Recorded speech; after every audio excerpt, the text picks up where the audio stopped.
অনুপ্রেরণার আরেক নাম থটস অফ বিল্লাল ভাই। বিল্লাল ভাই কি অপরাধ করলো এটা আমার জানা নাই।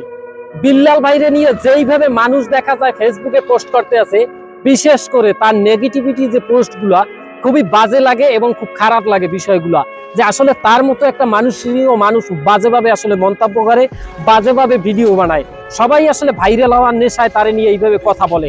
একটা জিনিস চিন্তা করবেন, বিল্লাল ভাইয়ের একটা ভিডিও দেখান যেই ভিডিওটায় অশ্লীলতা ফুটে উঠেছে, যেই ভিডিওটার মধ্যে দেখা যায় তিনি এমন কোনো কথা বলছে যেটার মাধ্যমে মানুষ খারাপ পথে যায়। আসলে তার প্রত্যেকটা ভিডিও আসলে মানুষের সচেতনমূলক, মানুষের জীবন দেখা যায় পাল্টে যাওয়ার মতো একটা ভিডিও।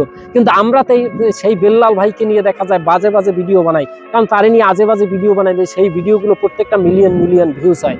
তো মিলিয়ন ভিউজের আশায় আমরা তাকে নিয়ে দেখা যায় নানানভাবে বাজেভাবে মন্তব্য করি, তারে নিয়ে দেখা যায় হাসাহাসি মানে মস্কারি করে এত নিকৃষ্ট ভিডিও যেগুলো আসলে ভাষায় প্রকাশ করার মতো না।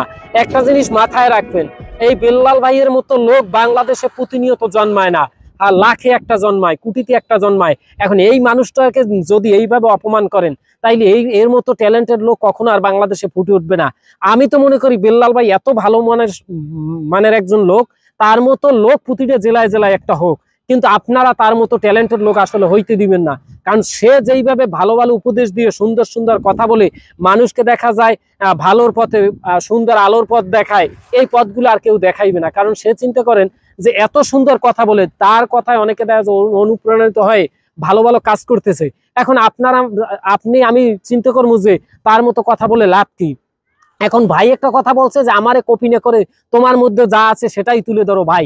আরে ভাই, তার মতো আপনি ভিডিও বানান, তার কথাগুলোই কেন কপি করতে হবে? সে এই কথাটা বলছে। এখন তার কথাগুলো যদি কপি করে আপনি আনেন, তার কথাগুলো লিখতে অনেক সময় লাগে। সে একটা ছন্দ বানায়, সেই ছন্দটা তৈরি করতে তার অনেক টাইম লাগে।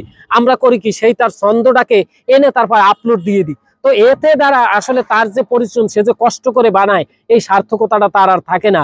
মানে একই ভিডিও মানুষ পেজের মধ্যে অহরহ দেখতে পায়, দেখার কারণে তারে নিয়ে সে চিন্তা করে যে তার ভিডিওতে মিলিয়ন ভিউজ হয় ছাড়ার সাথে সাথে।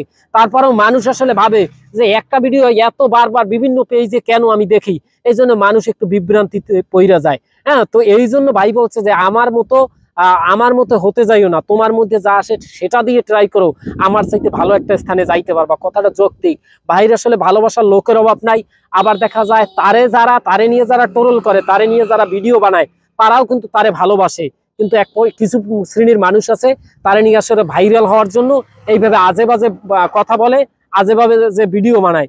যাই হোক, ভাইয়ের মতো ট্যালেন্টেড লোক আমি আবারও বলি প্রতিটা জেলায় জেলায় হোক। ভাই, আপনারে স্যালুট। আপনার কথাগুলো প্রত্যেকটা কথা কলিজায় লাগে, কলিজায় লাগার মতো কথা বলেন আপনি। অবশ্যই আপনার জন্য দোয়া শুভকামনা থাকবে সবসময়। আপনি বাংলাদেশের সর্বোচ্চ স্তরে পৌঁছে যান, এই দোয়া ও শুভকামনা থাকবে আপনার জন্য।